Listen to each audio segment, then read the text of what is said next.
It was a recorded talk from Māgha Pūja of previous years.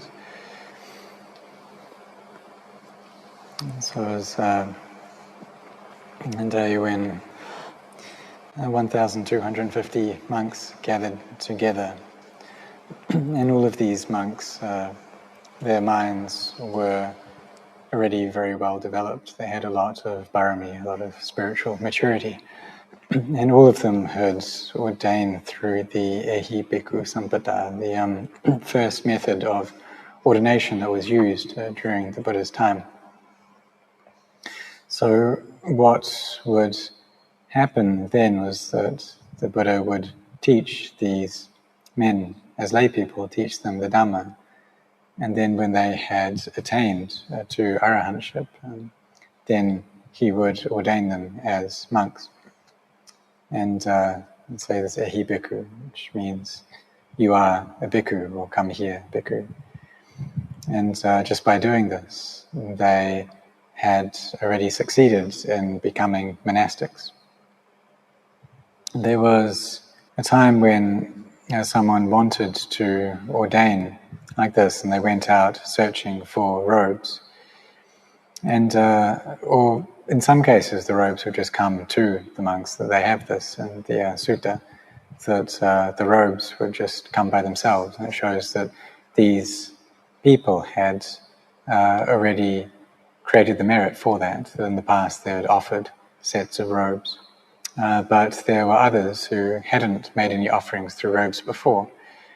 And one attained to arahantship, and he went into the city in order to find a set of robes so that he could ordain. But as he was walking along, a cow attacked him, and he died. And we see, even nowadays, throughout India, that there are many cows which stroll along in the city streets. And if they have a young child, a young calf with them, then the mother can be quite protective and may get violent. And so that's what happened to this monk, that he passed this cow and he had the karma, and the karma ripened at that time, so he died. When the Buddha found out about this, he asked for a jedi to be constructed after the monks did the funeral rites, because this person was an arahant, so it was appropriate for the Buddhists of the four directions to come to pay their respects and to make offerings. There were 1,250 monks that gathered together on this day of Māgha Pūja. So the first 5 of the disciples the Buddha gained were the 5 ascetics. And then there was Venerable Yasa and his friends.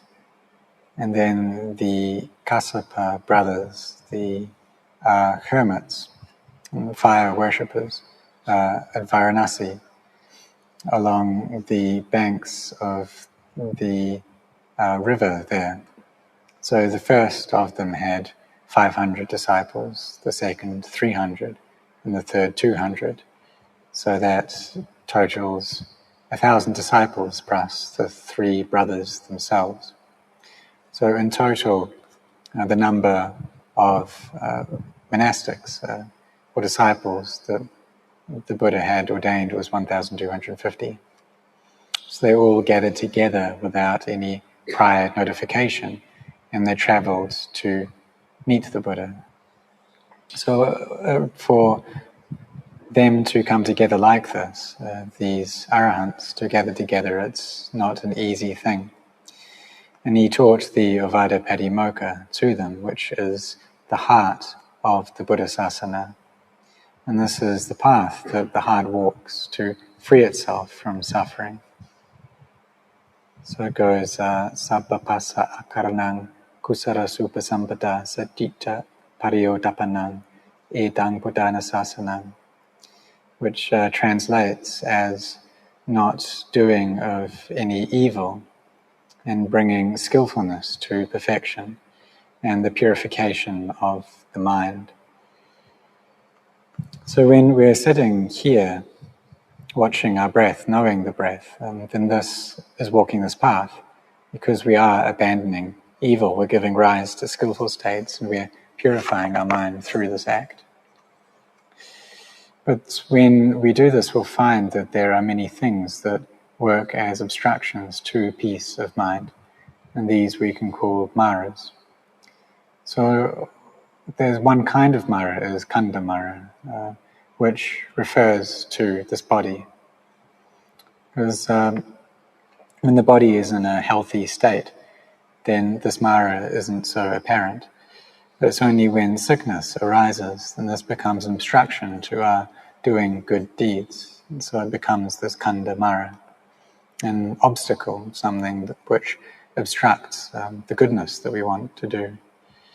And it's necessary for the body to experience illness. There's also Kilesa Māra, these are demons of defilement. And these can manifest in feelings in our minds which obstruct us from doing merit. And sometimes some people want to do something that's skillful, but feelings come up which obstruct them from doing that.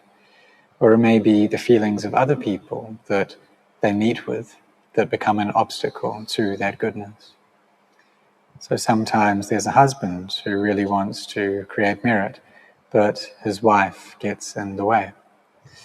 And other times maybe it's the wife, but the husband doesn't have any faith, so he becomes an obstacle.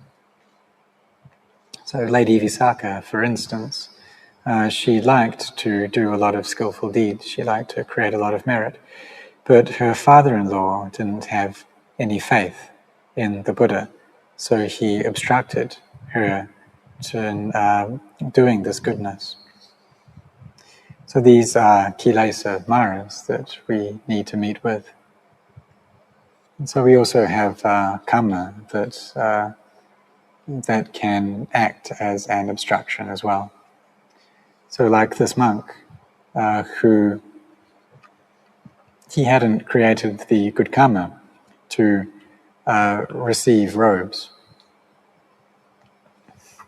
So he went into town just looking for some robes, and he never thought that he would meet with his death there. But he came close to a cow, and then the cow attacked him. And he was an arahant at that time, that his mind had no impurities within it. So it was only his body that the cow destroyed. His mind was pure. When we sit in meditation, then oftentimes our bodies become achy or tired. And why is this? It's because we're using these sankharas, this conditioned phenomena, quite a lot. And mostly the pain that arises physically from sitting meditation is that of pinched nerves or veins that are pinched as well, and this causes us pain. And perhaps we sit cross-legged, or we sit with our legs off to one side, and this can bring about some kind of difficulty in the body. It may not be such a kind of convenient way for the body to sit, but still we try to practice in this way, because the Buddha succeeded in this way as well. And really when he went to practice, he put his life at stake. He had this great endurance, forbearance, and he made the determination that if he didn't attain to the Dhamma, then he wouldn't get up from his seat. That if he didn't attain to this, then he just accepted that he would die. We see that his Kanti Bharami was already fully perfected. He had already tried many methods to attain to awakening, and none of them had worked.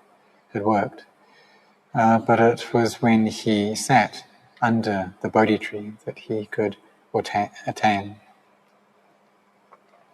So we see now that when we travel to India, our minds really need to be focused on that when we go to the holy sites. And we're willing to do this because we have faith in our hearts. That we have to put aside a lot of our work and our duties and cut off worries that we have back home. And it takes a lot of time for us to organize this travel, this pilgrimage, and also the time that we spend on pilgrimage as well. And so there are many difficulties that people meet with when they do this, but they're willing to because of the faith that they have, because of this sincerity of heart. And both this faith and inner determination make for the conditions for samadhi to arise. So maybe we sit in meditation under the Maha Bodhi tree in Bodh Gaya, and it can be quite easy for the heart to become well established, for peace to arise. And this is due partly to the faith that we have and the determination, the sincerity that we have, and also because it's a holy place that we're in. So joy can arise quite easily. So our minds are very focused, our samadhi is there. And even though sometimes peace may not arise with ease, we still practice, we still endure. When we are practicing, then we should keep a watch on our minds, knowing what feelings are present, what thoughts are there. And this is citta nupassana, the foundation of mindfulness over the mind. And so sometimes our thoughts are good, sometimes they're bad, sometimes there are skillful or unskillful states present in the mind. But when we know that there are unskillful thoughts, then we just abandon them. We know that they've arisen and we give them up. If there are any skillful qualities that arise in the heart, then we can think upon those, we can act upon those. That's okay. So one skillful quality or intention of mind is that of knowing the breath as it comes and leaves. And this is kusala. This is something that's intelligent or skillful. And whatever meditation method we use to bring about peace, then we use that. For some people it's Buddha or Dhamma or Sangha. Some people it may be some other mantra that they feel proficient in. And these things allow the heart to come down, to become stable and cool. And these are all skillful mind states. So this skillfulness, we should try to bring it about to perfection. And just like the dana that we do, the generosity that we engage in, and then there's also sila, our virtue. And we see that this is more difficult than generosity. Perhaps people come to stay at the monastery and it can be difficult for them to do so. They just eat one meal a day. Things aren't as easy as they were back home. But they still stay, they endure with that. And they try to give rise to skillfulness. And we can try recollecting the Buddha, that in one life, as a bodhisattva, he was born as a Naga. And he was a Naga king that lived in a palace, and things were very easy there. He had quite a comfortable life. But he wanted to develop his sila parami, and he saw that that was difficult to do as a Naga. So he came up to the human realm, and he found that it was more conducive to developing this sila parami here. They had to endure with many, many different things. So this caring for sila, it's one level of merit, and it's one higher than that of dana, of generosity. But the bringing about of peace within our hearts is a level up from sila still. So something that we try to do often, we try to ground our minds, to settle them, to bring up this quality of mindfulness, to do this frequently. And as we do this, then the mind will turn still, it will become calm. And it does so through the presence of skillful states of mind. And when it's in this state, then we contemplate into sankharas, into conditioned phenomena, seeing them as being inconstant, as being stressful, and as being not self.